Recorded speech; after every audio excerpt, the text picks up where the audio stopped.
gostosa essa música. A gente vai encerrar o Jornal da CBN, então, nesse climinha gostoso de viagem. Agradeço a todos vocês que estiveram conosco nessa manhã pela participação, os trabalhos técnicos da Priscila Gubiotti, produção e locução da Júlia Castelo. Muito obrigada a todos que estiveram conosco. Marcela Lorenzeto.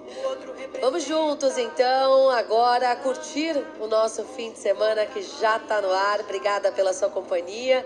Vem aí mais programação da CBN para você. Um beijo grande. Tchau.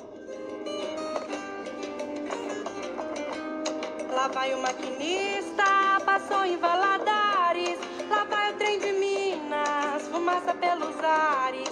Um que desritimado como o coração da gente. Agora a realidade, a coisa é diferente. Tão triste a gente fica ao ver o chão de agora. Lá vai o trem mineiro, vai por aí afora.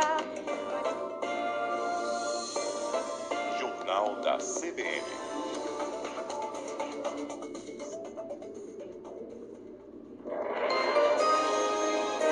Repórter CBN.